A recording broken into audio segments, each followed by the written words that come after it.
إن الحمد لله نحمده ونستعينه ونستغفره ونعوذ بالله من شرور أنفسنا ومن سيئات أعمالنا من يهده الله فلا مضل له ومن يضلل فلا هادي له وأشهد أن لا إله إلا الله وأشهد أن محمدا عبده ورسوله صلى الله عليه وسلم.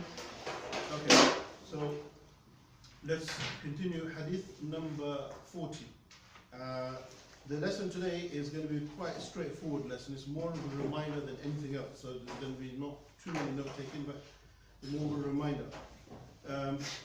This hadith is narrated عن ابن عمر رضي الله تعالى عنهما أنهما قال أخذ رسول الله صلى الله عليه وسلم بمنكبي فقال كن في الدنيا كأنك غريب وعابر سبيل وكان ابن عمر يقول إذا أمسيت فلا تنتظر الصباح وإذا أصبحت فلا تنتظر المساء وخذ من صحتك لمرضك ومن حياتك لموتك رواه البخاري. Shall we read the English?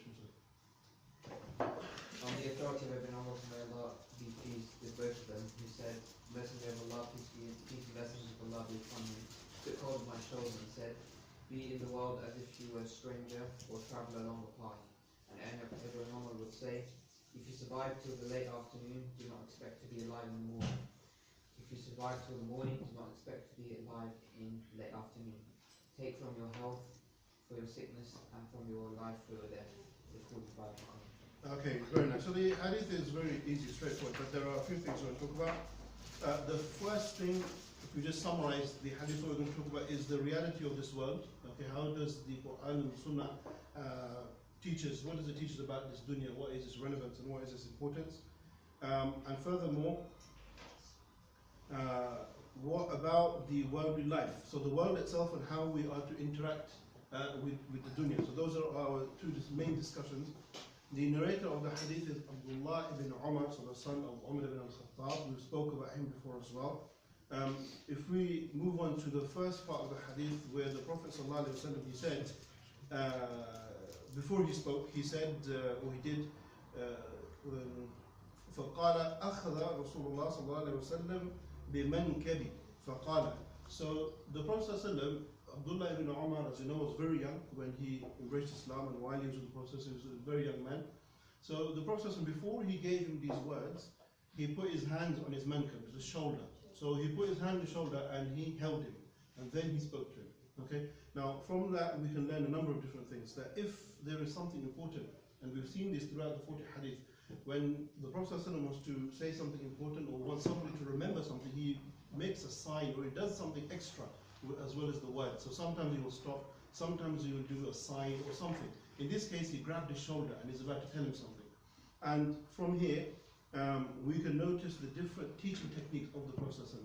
This is, I mentioned this right from the beginning up until now, the different ways in which the Prophet taught the people. And this really is a science that we should, I haven't found a book that actually talks about the different teaching techniques that he has, but it's an amazing science. So in this case, the Prophet, he saw Ibn Umar and he grabbed him by his shoulder and he started to speak to him. Okay, I want to just discuss a few of the techniques that we've taken so far in this book. You can write these down. That the teaching techniques of the Prophet ﷺ, one of them is that he keeps it short. When he's speaking, rarely, if you go through this book, the 40 hadith we've taken so far, will you find a hadith or a teaching that's long, that goes more than a page or half a page. Most of them, if you look at this, it's just a sentence or two sentences. So the Prophet would keep the teachings short because he knows that people, they don't have long concentration span, and when it comes to these matters, serious matters, they don't concentrate. So we should keep our messages also very short, especially a big reminder to those who give khutbahs or give lessons, that we should try to minimize or keep it as short as we can, not too short, but just enough to get the message across and to finish. Many times you go places and you may find the khutbah in a masjid is going on for 50 minutes, it's going on for an hour. Nobody is learning. Once it's gone past 20-minute mark, believe you and me, nobody is listening. So it's no point. So we have to keep it short, and that is the sunnah. The second technique we've also learned is that the Prophet ﷺ, he spoke at the level of the people. So he knew the person he was speaking to, he knew what his intellectual capacity was. So he spoke to them on their level. Okay? And he understood them. Like the person who came to the Prophet ﷺ and said to him, Ya Rasulullah, awsini, give me advice. And this hadith you studied, the Prophet ﷺ said to him, La taghdab, just 2 words, and said, don't get angry. Why did he say that? Because the person who was speaking to, he had anger problems. So he knew the person speaking to him and he spoke on his level. So the second thing is, when you're teaching, you must know your audience and speak accordingly to your audience. Number 3, that the Prophet ﷺ would use questions and he would debate them. Okay? So he would throw a question to the people and they would respond back. And through these questionings, he would teach the people. So sometimes he wouldn't just go up to them and say, do this or don't do that. He would throw them a question and they would respond. Okay? We know the famous story of the man that came to the Prophet ﷺ, and this man, he wanted to commit zina. He wanted to not have just be serious with one, he wanted to be with, he said, everyone.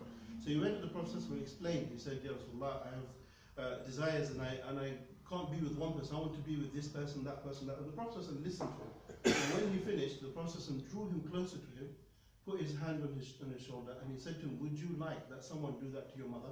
And he said, no. He said, would you like if someone did that to your sister? He said, no. He said, would you like if someone did that to your wife? And he became angry. He said, no. And he learned his lesson. He got up and he left. So the Prophet ﷺ didn't lecture him, but he questioned him, and through the questioning he learned what he had to say. So sometimes you don't need to tell people, but you can just form it in the way of a question, and the person will learn their lesson. Furthermore, you can use analogies, comparing, and Allah subhanahu wa ta'ala does this in the Quran as well, okay? Using examples. So the example of somebody who gives, the Prophet said that charity, in a hadith, that charity wipes away your sins. And then he gave an example in the same way, like water extinguishes fire. So people won't really understand how does charity remove your sins. But when you tell them it's like water going over fire, then people will understand exactly how serious it is. So using analogies is also a good idea. The 5th one, the Prophet he used diagrams and drawings, and we're going to come to that in this hadith today. Okay, we're going to come to that one today. 6th is using gestures. So sometimes the Prophet would teach. In one teaching, he told them, he said to the people, do you know the 2 organs that are the cause of all destruction? And they said, Ya Rasulullah, you know best. And then he took out his tongue and he held his tongue. Okay, and he said, your tongue and your private parts. He said, these are the 2 organs that will lead you to destruction if you don't control them. So he used gestures as well. So those are just some of them. Inshallah, maybe once we finish the book, I can go through the whole thing and try to collect as many as we can.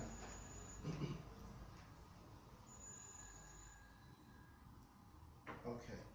So the next thing is that at the time of the Prophet's death, Ibn Umar was only about 20 years old. Okay, so he was very young. So when Umar he embraced Islam, he was around about Ibn Umar. He was around about 10 years old, so he was very young. The Prophet ﷺ had a very special relationship with the youth.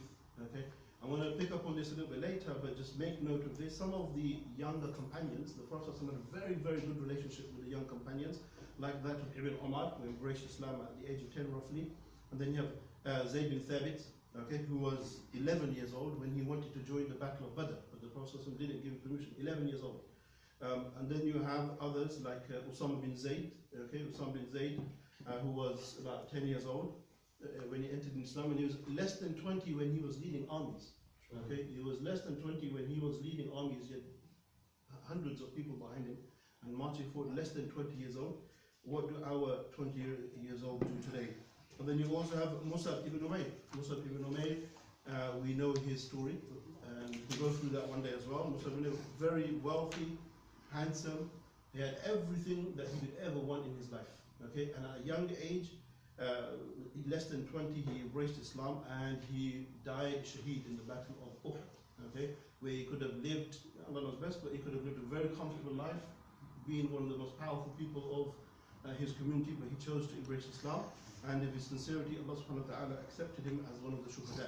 So these are the situations of those who were young and embraced Islam. Not just that, but even if you look at the other way around, the Prophet ﷺ, he would have a special relationship with the youngsters. And this is a good example for all of us. That at a time when there was a Jewish boy, he was on his deathbed, and his last few moments, the Prophet ﷺ approached him and was telling him to say his shahada before he passed away. And his dad was there. The Jewish boy's father was there, he was Jewish, and his father was there. And the young boy kept looking at his dad. And the Prophet was telling him to say his shahada. He kept looking at his dad. And then he said to him, say your shahada, la ilaha illallah. Then he looked at his dad. And this is the amazing. His dad said to him, he said, listen to what he's saying. And then the young boy, he said, ashhadu an la ilaha illallah, ashhadu anna Muhammadan Rasulullah, and he died. And the Prophet was very happy. He left the scene very, very happy. So you can see that even though he wasn't a Muslim, the Prophet still had a good relationship with the youth. And not just that, but even the father knew what was the truth. You know, everyone knows Islam is the truth, but they put their own agendas and desires in front of the truth. So that's how the Prophet was. Even with his servant Anas bin Malik, who his mother from a very poor background. When he was a young boy, she brought Anas bin Malik to the Prophet and she said to him, this is my son, I want to give him to you so he's in your service for the rest of his life. And the Prophet had an amazing relationship with him. After the Prophet died, Anas bin Malik, he narrates that I was with the Prophet for 10 years. I did his service, I brought him his clothes, I brought him his water, I cleaned up in his house, all the things. And he said, in 10 years, never ever did the Prophet hit me, never did he raise his voice, never did he shout at me. He treated me in the best of ways. Okay, so even with the youngsters, he was very, very close. Okay. Then if you continue with the hadith, the Prophet said, "Kun fi dunya," he said, "Be in this dunya." Now the word dunya has two meanings from the Arabic perspective. First, it is talking about adna. Adna, it means dana, means to draw close to something. So adna means the thing that is closest to you. Okay, so right now the closest thing to all of us is where we are, which is the dunya. So the dunya is the closest thing to us, and the akhirah is further away. So that's one of the reasons why it's called dunya, because it comes from dana. And the second meaning of dunya in the linguistic meanings, it means the most despicable or the most worthless thing. Okay, if you say this had an adna shape, it means it's the least of things. So one of the other reasons why Allah called this the dunya, because it is from amongst the least pleasing things that Allah has created. Okay, meaning that the pleasures you can find in this dunya are the least of the pleasures that Allah has created. What is waiting for us is much, much better. That's why it's called a dunya. It's at the lowest level. Okay, so those are the two reasons to why it's called dunya.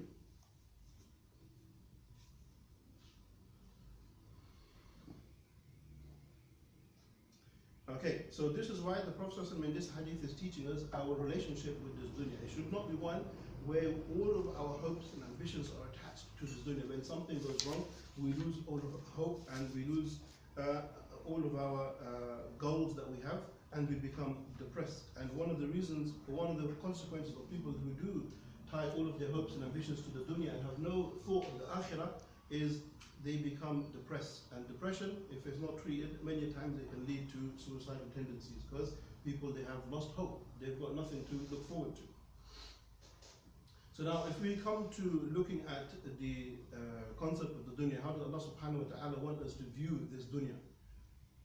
Allah tells in the Quran, وَقَالُوا مَا هِيَ إِلَّا حَيَاتُنَا الدُّنْيَا نَمُوتُ وَنَحْيَا وَمَا يُهْلِكُنَا إِلَّا الدَّهْرِ. That when the Quraysh were spoken to about the akhirah, about what is going to come, they would laugh and they would say, what is it except this life, this dunya? And they say, نَمُوتُ وَنَحْيَا, we born and we live. There is nothing else to live for. وَمَا يُهْلِكُنَا إِلَّا الدَّهْرِ. And ad-dahr is time. They said nothing can destroy us except for time. And this is an ancient statement that's made by the Quraysh, who would say, this is the only place where we are going to live. And we find that even today, this exact same idea or mindset we find today, where obviously they won't say in these words, but you hear nowadays people say, what? You only live once. You only live once. The same thing. They said the only thing that's going to take us is time. Okay? So they have no concept of what is going to come.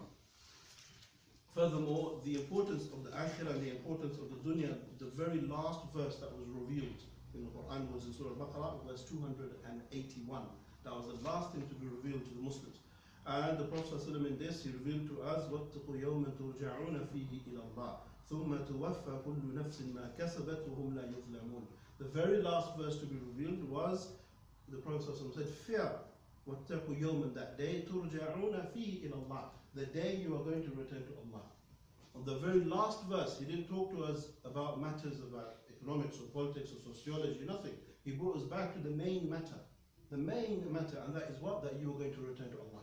And that's how he concluded the wahy.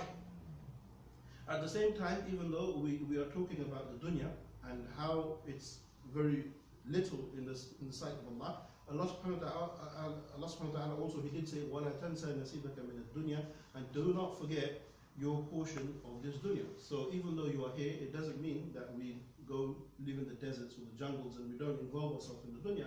Rather, Allah subhanahu wa ta'ala said, وَلَا تَنْسَى نَصِيبَكَ, don't forget your nasib, whatever Allah has given you in this dunya as well. You have to go out and work for it. There's another very beautiful verse which really sums up this dunya. And this is in Surah Hadith, verse 20. This verse really shows us the reality of the life in this world. What does Allah subhanahu wa ta'ala say? He says, وَعَلَمُوا أَنَّمَا الْحَيَاةُ الدُّنْيَا لَعِبٌ وَلَهْوٌ وَزِينَةٌ وَتَفَاخُرُ بَيْنَكُمْ وَتَكَاثُرُ فِي الْأَمْوَالِ وَالْأَوْلَادِ. He said, Allah says that the reality of this world, اعلموا, know, أَنَّمَا الْحَيَاةُ الدُّنْيا, that this dunya is لَعِبٌ وَلَهُ, is just, la'ib means it's a game, lahu means just, there's no significance to it, okay, nothing important, it's la'ib wa lahu, it's just entertainment and fun. And then what does he say? وَزِينَةٌ, and it's a decoration, وَتَفَاخُرٌ, and these three words, I want you to learn these three words. He says وَتَفَاخُرٌ, what is tafakhur? What is, maybe it's the same word in Urdu, so I'm not sure, fakhr, what does fakhr mean? Pride. Yeah, pride, yeah? Yeah, so fakhur. So fakhr is when you're boastful, but here Allah subhanahu wa ta'ala uses it in the context of tafakhur, okay, on the template of tafa'ul. And when something comes in this template, it means neutral. So in this case, it means that the fakhr is not between one person, it's between two people. That you are competing with one another for fakhr, for pride.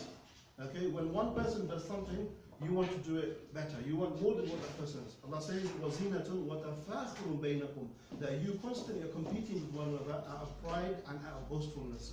Then it says, وَتَكَاثُرٌ فِي الْأَمْوَالِ, and you compete again on the same template as tafa'al, which means mutual, takathur, which means kathur means to increase. And you are competing with one another to increase in amwal.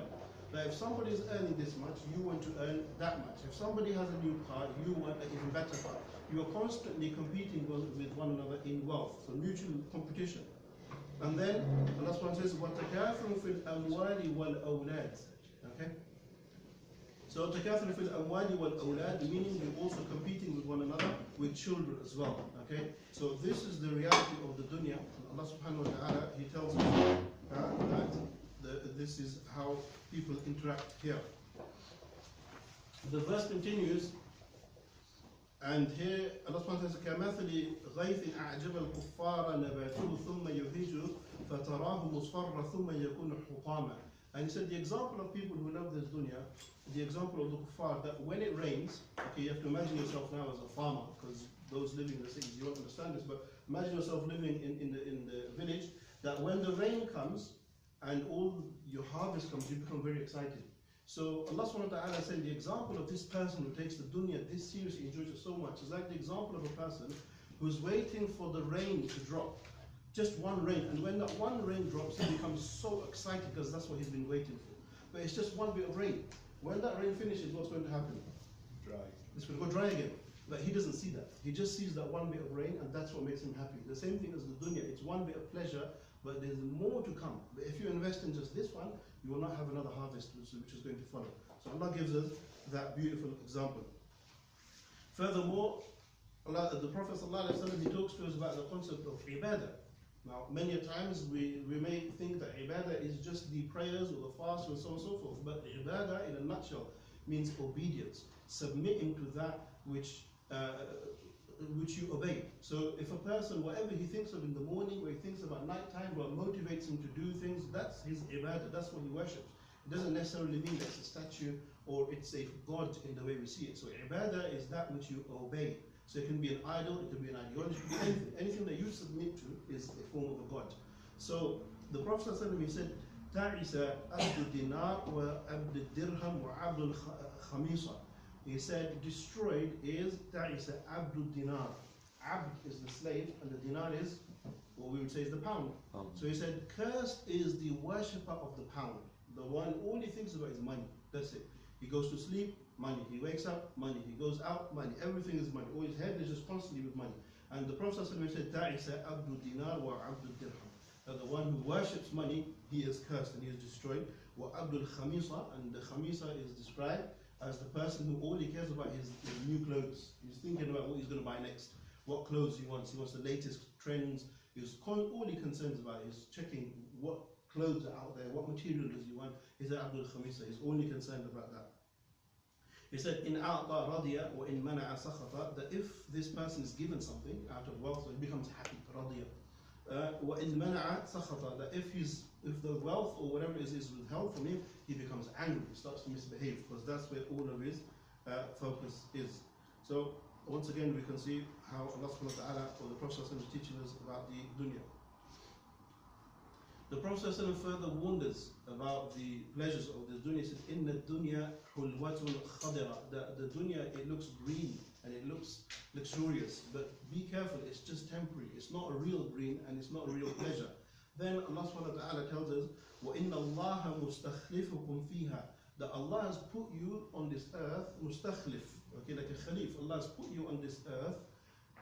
What reason? And He says, فَيَنْظُرُ كَيْفَ تَعْمَلُونَ, to see how you behave and to see how you act on this dunya. Are you going to fall for the dunya, or are you going to follow the guidelines that Allah subhanahu wa ta'ala has given? Furthermore, Allah subhanahu wa ta'ala says, وَمَنْ كَانَ يَرِيدُ الْحَيَاةَ الدُّنْيَا وَزِينَتَهَا نُوَفِّ إِلَيْهِمْ أَعْمَالَهُمْ فِيهَا وَهُمْ فِيهَا لَا يُبْخَسُونَ. Allah says that the person who's made his dunya the objective, the final objective, this is all that he wants. Allah then says, what? Nu'tihi, that we will give it to him. If this is what he wants, we will give it to him. And many times we find non-Muslims or others saying that, look, this person is a very good person. Why is he going to go to hell? He's done so many good things. Allah knows best who's going to go to hell. But an example, someone said, look at Mother Teresa. She did so many good things. Why is she, according to the Muslims, not going to go to Jannah? No. Here we say, Allah subhanahu wa ta'ala said, the one who wants dunya, we will give you dunya. What do you want? You want honor? Okay, we'll give you honor. So her name goes on today. Whenever they're talking about good people, righteous, they bring up her name. So we'll give you that. So whatever it is that you're working for, but it's limited to the dunya, we will give it to you. Allah is just. But if you're working hard and you're righteous and you're doing good things in the dunya, then Allah will give you. But then Allah also says, وَمَنْ أَرَادَ الْآخِرَةَ وَسَعَى لَهَا سَعْيَهَا وَهُوَ مُؤْمِنٌ فَأُولَٰئِكَ كَانَ سَعْيُهُمْ مَشْكُورًا. That the ones whose end goal was the akhirah, and sa'a, and he worked hard for it, وَهُوَ مُؤْمِنٌ, and he is a believer, فَأُولَٰئِكَ كَانَ سَعْيُهُمْ مَشْكُورًا, then their ending will only be in the akhirah. That they will have something good waiting for them in the akhirah. But the beautiful thing here, the Mufassir, they say, that the person who makes the akhirah his end goal, Allah subhanahu wa ta'ala will not just give him the akhirah, but will also give him what? The dunya as well. So this is the beautiful thing. If you make the dunya your goal, that's all you're going to get. But if you make the akhirah your goal, Allah says He will give you the akhirah, but He will also give you dunya as well. But that's when the akhirah becomes your number one goal. So this is the beauty for those who have their goals and their objectives in the right place.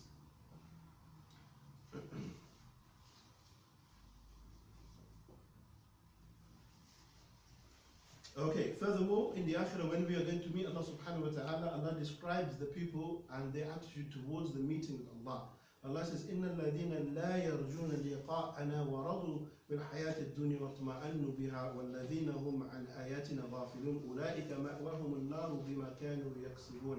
That the people who are not looking forward to meet Allah subhanahu wa ta'ala on that day, Allah is not looking forward to meet them either. But those who have a passion and a desire, a real desire to meet Allah, then Allah also has a passion and a desire to meet these people as well. So it's mutual. Your relationship with Allah is the same relationship the way you have with Allah. Allah's love to you is your love to Allah subhanahu wa ta'ala. So you can check that how it is.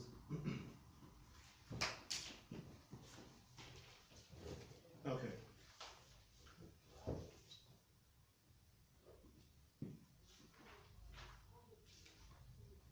So if we continue with the hadith, then the Prophet ﷺ, he said, "Kun fi dunya, ghariban aw abir as-sabil." Now the word gharib, it means a stranger.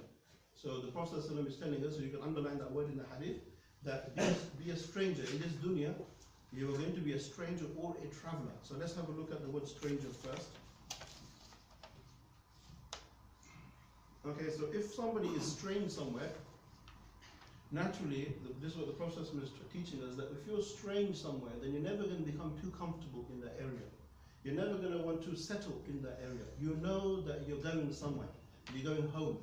Okay, we know that we came from the loins of Adam alayhi salam. Allah subhanahu wa ta'ala, He created us all from the back of Adam alayhi salam. And when we were created at that time, Allah knows best how, but we know this is authentic from the hadith, that when we were created from the loins of Adam alayhi salam, Allah subhanahu wa ta'ala asked us that, am I not your Lord? We said, Bala, rather you are our Lord. So we submitted to Allah in the other life to the submission of Allah subhanahu wa ta'ala, and then we came to this dunya. So we are on a journey. We came from the akhirah. Our destination is Jannah, that's our home. So the Prophet ﷺ is teaching us here that you are gharib, you are strange here. This is not your final abode, so you must treat this place in the same way. Okay, and some of the scholars like Ibn Rajab, he also explains that Adam and Eve were in paradise, in Jannah, and then after the mistake they made, they were taken out and put into the dunya. So they know, and we know, that our home is Jannah. That's where Allah subhanahu wa ta'ala wants us to be. So we are working in this dunya so we can get to our real destination. And our real destination is the akhirah.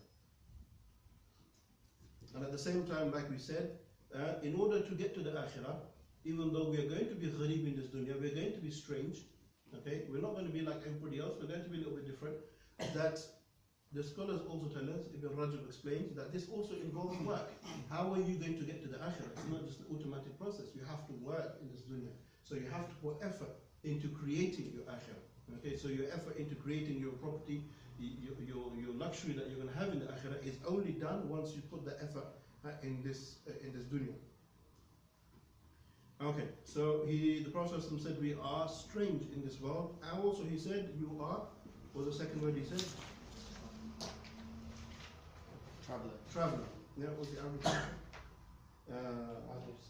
Abiru Sabil. Okay, so he said Abiru Sabil, which means a traveler, you are on a path. And the reason, the wisdom to why the Prophet used this word is if a person is traveling, you're going from one destination, from home to somewhere else, would it be a wise idea to carry a lot of bags and to buy a lot of stuff while you're traveling? No. It's not wise. What's the best way to travel? Light. So this is what the Prophet was telling you, that you're in this dunya as a journey. So don't get too clingy to things. You're just moving. The least you have, the better is to get to your final destination. So don't get too clamped down to the dunya. It will hold you down. It will make your journey more difficult.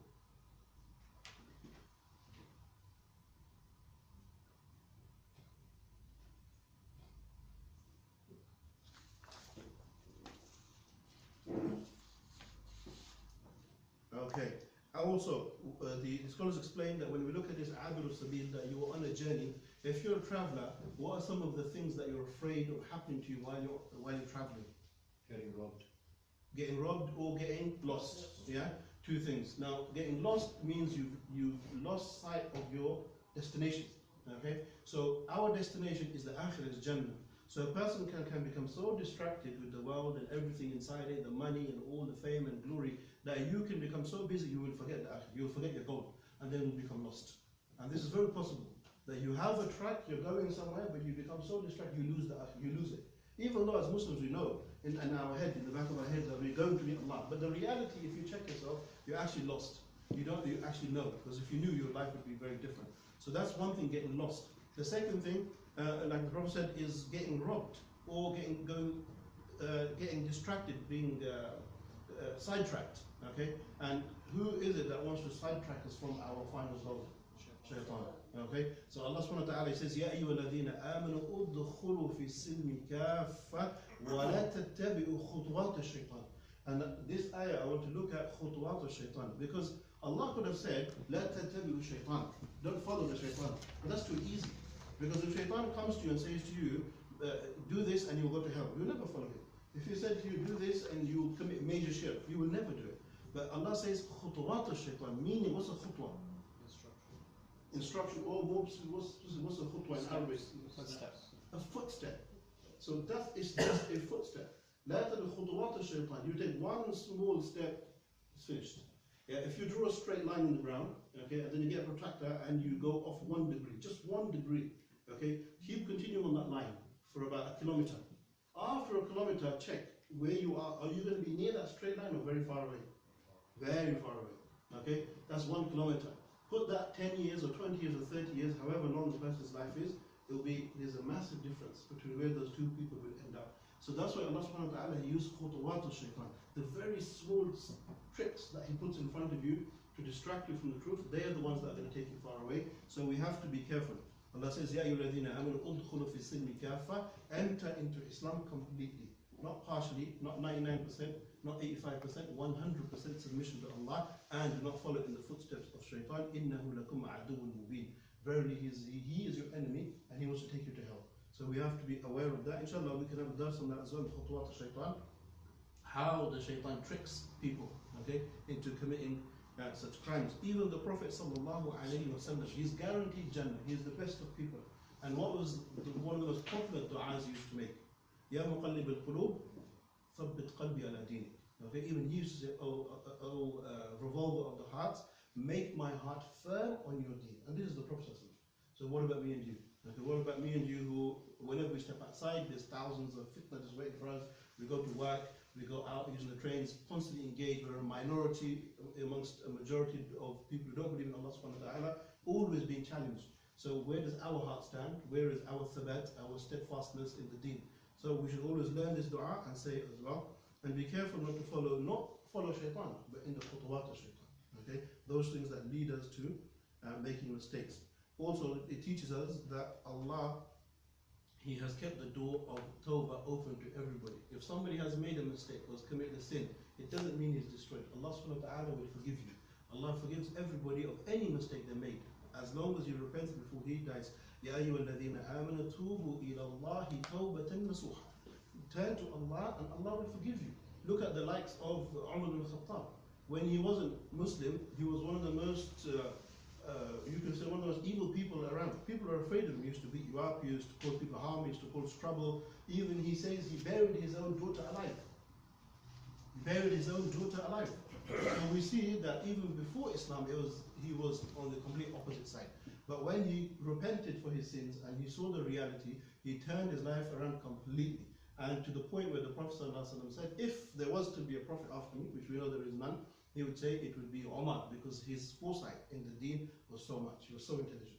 So we can see here also the bab of tawbah is open to all people, Muslim or Muslim. Any mistake you've made, Allah subhanahu wa ta'ala is willing to forgive. He wants to forgive. He wants you to improve yourself. The Prophet ﷺ said, كل بني آدم خطاء وخير الخطائين التوابون. That all of the children of Adam are khata. They make mistakes.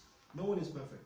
And then he said, خير الخطائين, the best of people who do make mistakes are who? He said, التوابون, those who make tawbah to Allah. Those who say astaghfirullah when they make a mistake. Those who, if they made a big crime, they pray 2 rak'ah and ask Allah to forgive them. Those, if they've upset another human being, they go back to the person and say, I'm sorry what I did, please forgive me. Okay, they amend their affairs with people. And then the latter part of the hadith, Ibn Umar, he says, if you survive till the late afternoon, meaning he said, if you are alive till the evening, don't expect to live till the morning. And if you wake up in the morning, don't think you're going to reach the night. That live your life such that you don't know that maybe this next prayer is your last prayer. Maybe this day is your last day. So if you have outstanding issues with people, rectify them as soon as you can. If you have anything missing with Allah subhanahu wa ta'ala, fix it to the best of your ability. That if, let's say, Allah subhanahu wa ta'ala was to take your ruh in the next half an hour or hour, you will have no regrets. You are ready. Okay? So this is what Ibn Umar is teaching us. The Prophet ﷺ, like I said in the beginning, when it comes to teaching techniques, okay, some of you might have missed that, but one of his teaching techniques was that he used to use drawings. When he said this hadith to Ibn Umar, he reached out to the sand, he took a stick, and he said, Ya Umar, Ibn Umar, he drew this, he drew a line, roughly, okay, he put a spot, and he said, this is your life, this is where you start, okay, and then he drew a line in the sand, he said, this is the length of your life. Okay, and this is where you end. But then he said a person, he has hopes and ambitions and goals. That's his hope. That's his ambition. Okay, so he has hopes and ambitions, and he drew lines coming off this line. And he said these are the hopes. So this is the person he's born, and the person thinks this is where he's going to end. And in his life he plans these things. Okay, so he plans his daughter's weddings, his son's weddings, his houses, his jobs, his cars, when he's going to rule the country, when he's going to conquer this country. There's all his aims and ambitions of when he has all of these goals. Then the Prophet ﷺ, he took the stick and he said, this is what man thinks. And then he said, when the reality is, that his life is actually just that. And that's what Prophet did. It's very powerful, isn't it? Okay, he drew that out. He said, the red is what man thinks, but the black is the reality. That's actually what happens. That you will be gone way before you get to reach any of these things. Okay, so that's good. This is what the Prophet himself drew in the sand, so it's worth drawing that as well. Okay, and maybe make a little key as well. So even when you're teaching your kids or somebody else, drawing that dry line is very powerful. Very few words, but very powerful drawing. Can you just explain this? Are you saying that we make plans for a long time, long period? This is when a person's born. Yeah. This is when he thinks he is going to die. So most people will say, let's say 100. Okay, people think they'll live to 100. So he says he has all his hopes and ambitions. I'm not saying they're wrong. The goals and ambitions are not wrong. They're good. We should live with hopes and ambitions, and we should work hard for them. But the reality of life. So these lines are all hopes, okay, and goals, okay, ambitions. Okay, so you've got all these plans, big plans. But then the Prophet said, this is the reality of man's life. Okay? Is that clear? Yeah? Got a question? I think what diagram is saying, you make plans for, I don't know, till you're going to retire, for example. Yeah, yeah. But reality It's much shorter than that. Yeah, exactly. There's nothing wrong with those goals, by the way. Like we said, everybody should have goals and ambitions to become and do big things. But at the same time, you should be ready to know that it could end very soon as well. In one hadith, the Prophet he said, أعمار أمتي ما بين 60 و70. That the average age of people in my ummah is ما بين 60 و70, between 60 years old and 70 years old. Okay, so if you look at your age now, okay, and minus that from, let's say, 70, if you're optimistic, so how many years you got left in this dunya? 10? Some of you got 10, some of you got 20, some of you got what, 25? Think about it, that's all you've got left. And are you happy with what you've done so far? Are you happy that if you were to go today, that you will have a palace and gardens and rivers and Jannah? I mean, I'm not, I don't know about the rest of you. So that's why we look at it from that perspective. From the other side, I've got 20 years left to build my castles and my cars and my gardens and my fruits. So you'll start working differently now, won't you? So this is what the Prophet is teaching us. Okay. Furthermore, even the Prophet when he received revelation after coming back from the cave, and he went back to his wife Khadija radiallahu ta'ala anha, and he wrapped himself up. Allah subhanahu wa ta'ala said to Ya ayyuhal muddathir qum fa'andir wa rabbaka fakabbir. He said to him, oh, you who are wrapped up, stand up and warn the people. Meaning there's no time. Like there's not, he could have said to him, okay, go to sleep. When you wake up in the morning and you've had breakfast and you're healthy and good, then go out and preach people Islam. He said, no. He said, qum fa'andir, stand up and go now and teach the people. Meaning that the matter is that serious. Okay, that we have to start working and we have to take things that seriously. Then towards the end of the hadith, the Prophet ﷺ, he speaks about a few matters. He says to him, take from your health for your sickness. Okay, take from your health for your sickness. In one hadith, the Prophet said, "Ni'matani maghbunun fihima kathirun min an-nasi as-sihhatu wal-faragh." That there are two blessings Allah has given people, and they don't take any note. They don't take advantage of it. They don't thank Allah for it. And he said the first one is as-sihha, is when you're healthy. Okay, and the second one is faragh, when you got spare time. Okay, these are the two things that people they don't notice. Okay, I'll give you just an example of myself. When it comes to sihha, is that I have slight injury in my knee, and because of that I can't pray in the proper way. And subhanAllah, you realize how important something like your knee is. Okay, that it's holding you back from doing so many things.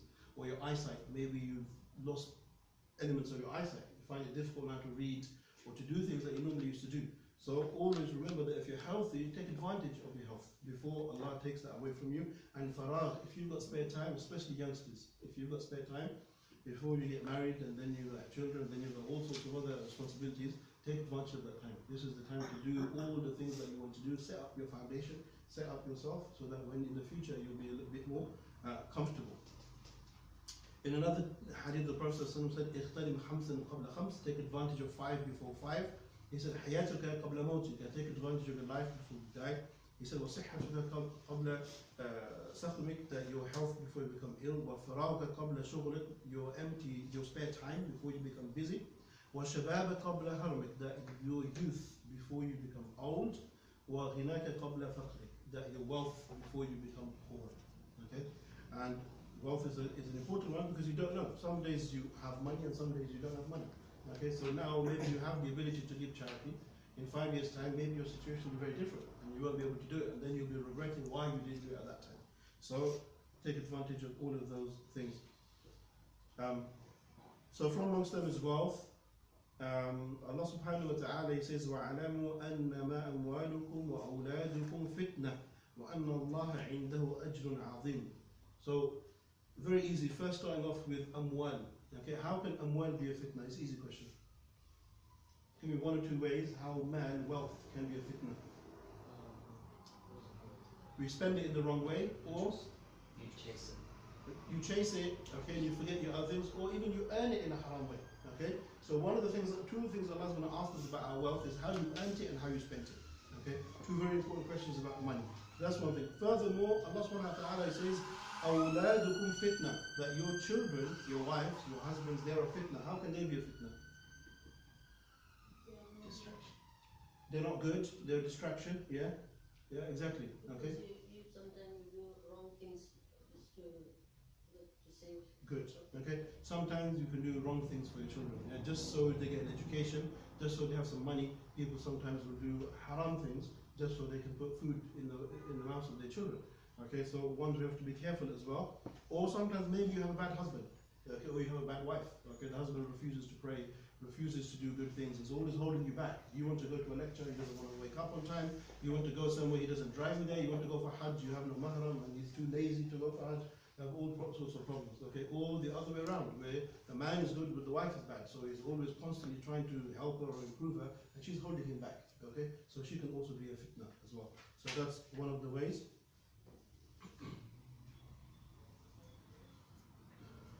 Allah subhanahu wa ta'ala also tells us that when a person is about to die, is about to leave this dunya, the person has one regret. Who knows what that regret is, or the request he makes to Allah. Ask Allah, oh Allah, give me a bit of time. I want to do something. What does he ask to do? Repent. Repent, or something more specific. Allah actually mentions it in the ayah. Pray, Money. In money. Okay, yeah. Because he gives the reason for he have this money, it's to. Okay, so the answer is close to money. Good. Okay, sadaqah, yeah. Allah subhanahu wa ta'ala says, وَأَنْفِقُوا مِمَّا رَزَقْنَاكُم مِّن قَبْلِ أَن يَأْتِي أَحَدَكُمُ الْمَوْتُ فَيَقُولُ رَبِّي لَوْلَا أَخَّرْتَنِي إِلَى أَجْلٍ قَرِيبٍ فَأَصَّدَّقَ وَأَكُن مِّنَ الصَّالِحِينَ. He said, Ya Allah, just give me small time and let me give some sadaqah. That's the regret he makes. Okay? So when the person deathbed, he's got nothing else he can do, you ask Allah, give me just a bit of time, I've got a bit of money, let me give it for the sake of Allah. But of course we know, then it's too late. So we've talked about wealth, and we talked about free time, and we talked about taking advantage of your youth when you have spare time, especially in this day and age where many of us, not just the youngsters, but many of us, are deluded by the entertainment industry. Okay, if you've got spare time, you say, well, let's watch a movie, that's 2 hours gone. Okay, or many of the youngsters now, they are even there, the gaming industry. Okay, kids could spend 12 hours, and that's not even a joke, 12 hours just playing computer games, 14 hours. The only time they will get up, and that's when they're forced, is when they need to go to the toilet. Even then, they'll be jumping up and down, hoping not to go to the toilet. Yeah? They won't go. I've seen it with my own eyes. They're so addicted to the game. 12 hours, 14 hours. And if you try to tell them to read a book, they collapse. They, oh, my stomach is hurting, my head is hurting. Put the game on, he's perfectly fine again. So these things are distractions to shaitan. 12 hours, there's nothing wrong with playing the game. There's nothing wrong with watching a movie. Again, I'm talking about wasting time. Going overboard, okay? That you spending so much time with these things that you're losing sight of your goal. Once again, you're distracted. So we have to take care of that as well, not to go too far. Even things like sports, okay? That they're good, we should be healthy, but when sport overtakes a person, this is also a waste of time, okay? For example, we have football fanatics.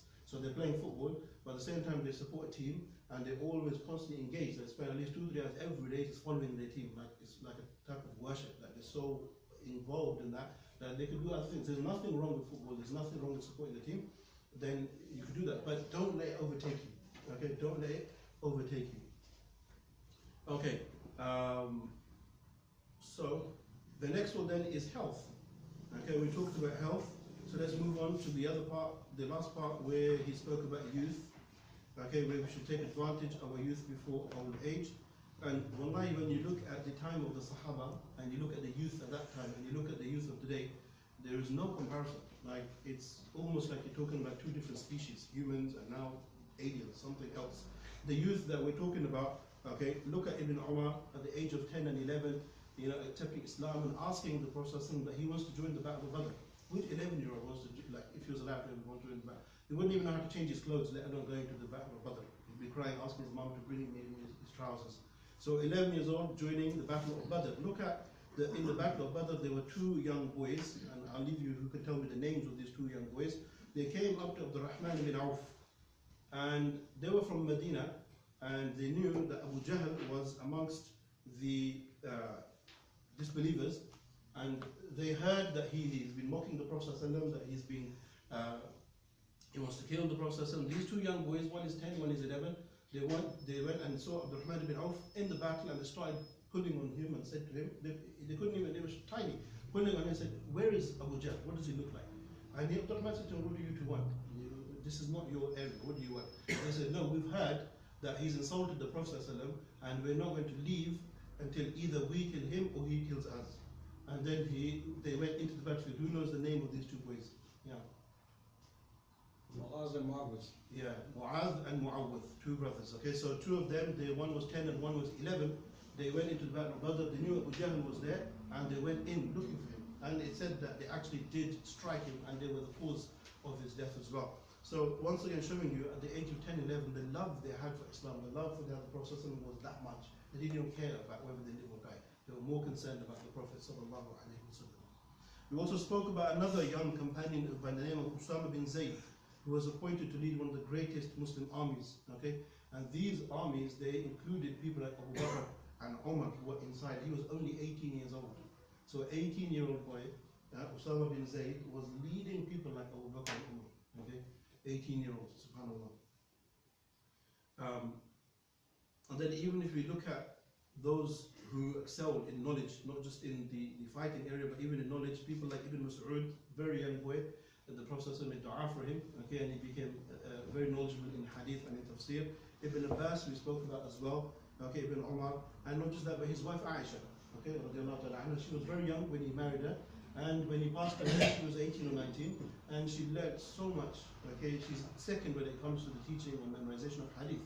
So you can see that even her, through her youth and her youngness, she was an amazing scholar, and she taught so many people. So we should take advantage of our youth as well. And I say this, we're talking about people from the age of 10 to 18. This is what they're describing as youth. And well, like nowadays, we find people at the age of 30 or 35 or 40, they're still living with their mothers, and the mothers still washing their clothes, ironing their clothes, preparing their food, waking them up in the morning, putting them to bed in the evening. They're 35 years old, subhanAllah. And he's already gone, he's losing his hair, he's lost the peak of his manhood, and the mother is still spoiling him. Yeah, so there's two faults. The faults of the boy, because he needs to man up, take responsibility in life, not just for himself, but if all the men are like this, who's going to carry the responsibilities of Islam? Who's going to take things to nobody? And that's one. But second, also for the ladies, is sometimes the mothers are to blame, because they make their sons too soft. Okay, the Umar al-Khattabi said, make sure you give your children a bit of a rough time, so they're ready if things are difficult. Don't make things too comfortable for them. Then they will never be ready to take responsibilities. So always remember that. And then finally, the last message is that about life. Take advantage of your life before life is taken from you. And Allah tells us this beautifully. تبارك الذي بيده الملك وهو على كل شيء قدير الذي خلق الموت والحياة ليبلوكم أيكم أحسن عملا. To test you, Allah gave you life, Allah gave you death. ليبلوكم, to test you أيكم أحسن عملا, who is the best amongst you in your action. That is the purpose of your life. And on that, there's a nice little tafsir on that as well. Once again, I delved into Tafsir al-Quran, and you will find that Mawlana Mawdudi here on this verse, he brings some good points. He makes 5 points on this ayah, and he says in this ayah that Allah subhanahu wa ta'ala is teaching us that life and death is all, number one, in the hands of Allah. This ayah teaches us that only He creates and only He can take away life. The second thing he says, that Allah is not just the creator, but He also gave us a purpose. And we see this, that He gave us a purpose in life. So our creation is from Allah, and He gave us a purpose and direction as well. Okay. The third thing, Mawlana Mawdudi, he says in this as well, that He not just created you and gave you purpose, but He gave every single person an opportunity to do action. So you cannot regret in the hereafter. Allah gave all of us opportunity to do good things. So it's only you who will regret, and only you have to blame. Even on that day, when we will stand for Allah and say, it wasn't me, Allah, it was shaitan. Even shaitan said, no, I just whispered to you and then I ran away. You did the action. He wasn't there while He just whispered you the idea, and then you got excited and did it, but He was not able to do that. So you have equal opportunity to do that. So that was number 3, was it? Yeah. Yeah. Okay, number 4. Furthermore, then you have to do good. You want to do good.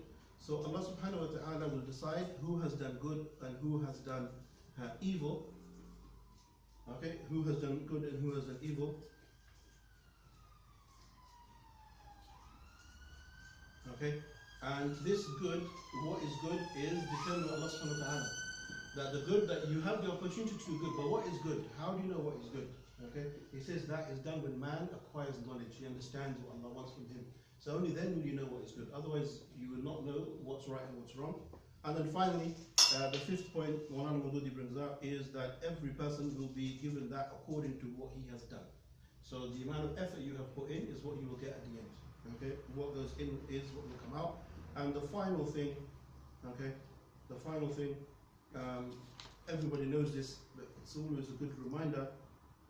The Prophet said, يَتْبَعُ الْمَيِّتْ ثَلَاثًا, that when a person dies, 3 things will follow him to his grave.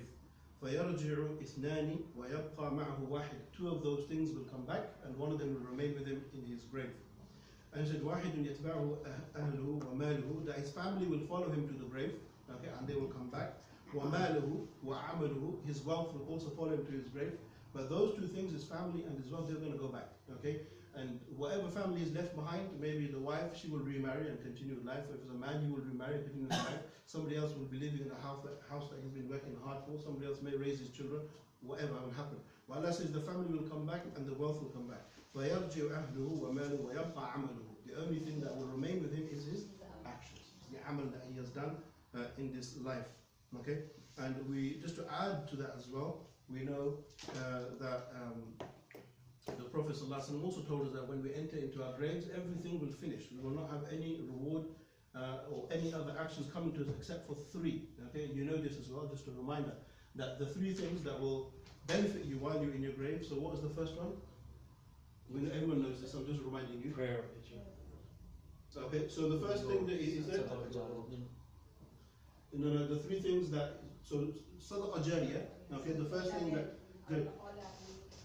Yeah, exactly. So the first thing is, the Prophet says, if you left behind the sadaqah jariyah, jariyah means ongoing, okay? So if you built a school, a hospital, a well, or something, or you left a book, or you did something that after you're dead, people still pick it up and they take advantage from it, while you're in your grave, you will still get the good deeds, okay? So sadaqah jariyah.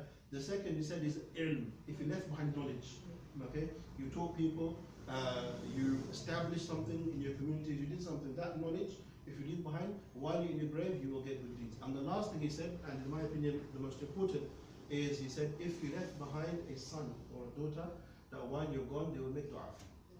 Okay? They will make dua for you. So while you're in your grave and the children you left behind, they are doing good, every good thing they do, you get the ajr in your grave. This is the best thing you can invest in, that is your children. Okay? It's a big shame when we invest in others, but we don't invest in our children. And I remember once, I gave this khutbah, and I mentioned this towards the end of the khutbah, and at the end of it, as we finished, as I was walking out, there's an old man, 78 years old, just about to walk, and he came to me running, and I saw him, and he was crying, just kept constantly crying, and he just hugged me. And then I held on to him, and then when he stopped crying a little bit, and he started talking, And he said to me that, what he said really moved me. And he said, he said, Beta, he said, son, how can our children make dua for us if they don't even pray? So I understood what pain he was going through. He's trying hard with his children, but they don't even pray, they don't care. So he was crying. So this is a lesson for all of us that we need to teach our children deen. Inshallah, they will do things. Also, if you have shortcomings, so in your life, let's say suddenly you died, okay, and you didn't do Hajj, or you didn't do Umrah, or you still have fasting that are remaining on your account, or something. You owe people money. Who's going to do that for you when you die? Your children. They will do it for you, inshallah. Okay, if you've missed something, they will make up for it. But if they don't know, then they won't make up for it. Okay. On that note, inshallah, we will conclude, and next week we will finish the book, because Hadith number 41 and 42 are short. Okay, so we will finish the book next week. So next week's a big one. So everybody, please come. Okay, and inshallah, we'll finish the book. Anybody got any questions? Yep. What was the first point from the second ayah talked about? What was the first point? Yeah, that was made. That Allah created us. That our creator is Allah. And the fifth point? Let's see if I can remember that. That Allah is the one who created us. That He gave us a Get purpose. what you deserve. Opportunity. Okay. Any other questions? Yep. What was that dua you said about revolve my hearts? يا مقلب القلوب ثبت قلبي على دينك. Just Google it. يا مقلب القلوب, and you'll find the whole dua. Yep. Yeah. In your talk, you touched on the ayah which says, "Udkhulu fi silmi kafa." When you read the history of Prophet sallallahu alaihi wasallam, in his 23 years of struggle, at the end of the day, he managed to establish Islam. And is it a duty of Muslims, apart from praying, which is part of that, to make sure that they struggle to establish Islam as well? Okay, good question. Udkhulu fi silmi kafa, the ayah refers to everybody enter into Islam completely, meaning complete submission to Allah subhanahu wa ta'ala. So everything that Allah has ordered with in the Quran, in the Sunnah, must be implemented, and we must submit to that. From amongst those is the establishment of Allah subhanahu wa ta'ala's ahkam, okay, His laws that He has given us in the book. These laws that He has given us, we don't have a choice. We have to establish them. We have to live according to them. So you can live according to them on a personal level between you and your family. You have the rules, halal and haram, and so on and so forth. But we also are on an obligation to establish those laws on a societal level. Laws on societal level, but also on a governmental level.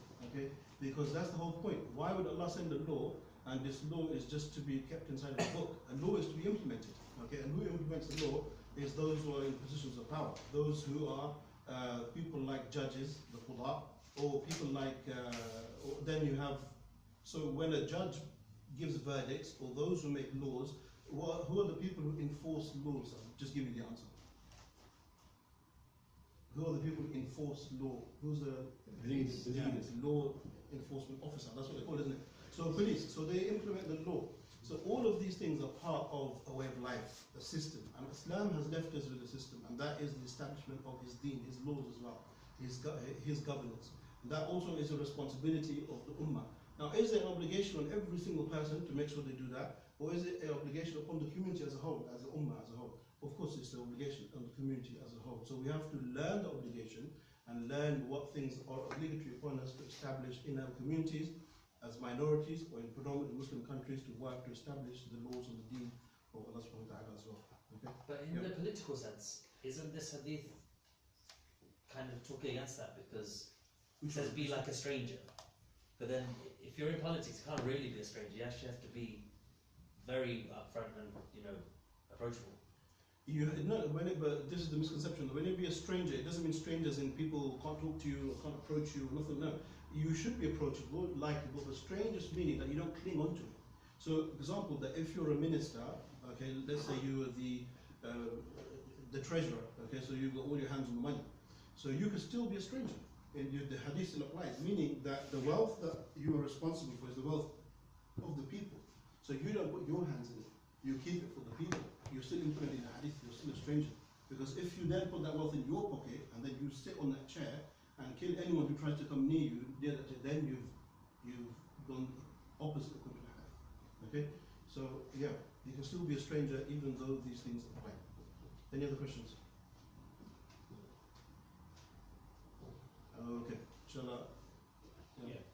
What, see, the people like you or many in Saudi, you are the very knowledgeable people, and we learn a lot from you, and to live a good life. But why is it this subject, which is the most important in Islam, is taught minimum? Okay, so we're going outside of the topic again. But last question, that it's not a matter of taught minimum or minimal. Like we said, from the teaching techniques of the Prophet ﷺ, every place has its discussion. Okay, every place has its discussion. You can't use this. You can't have the same discussion every single place.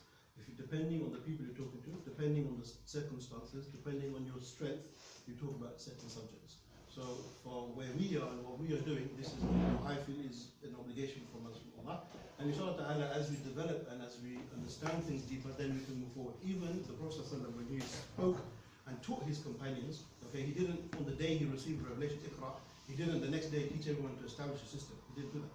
He spent 13 years in Mecca. Allah subhanahu wa ta'ala's choice, not his choice, 13 years. Prepare the people. Make them understand what is Islam. Make them love Allah. You think these people at 11 years old marched into Badr just like that? No, they were given a tarbiyah.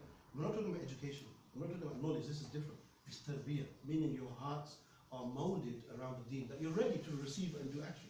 And that comes first. Okay, we don't deny anything in Islam, but everything has priorities. And in order to get to step number 10, you have to go through step 1, 2, 3, 4, 5, 7, 8, 9. Okay, don't look at 10 and ignore 9. Okay, you'll never ever get there. It will just be a dream. That's all it will be. So we have to start from 1 and get to 10. Okay? Inshallah, on that we conclude. Barakallahu fikum. Subhanallahi wa bihamdihi. Ashhadu an la ilaha illa anta astaghfiruka wa atubu ilayk. You got other topics. Oh yeah, and just before we go, stop that. Just before we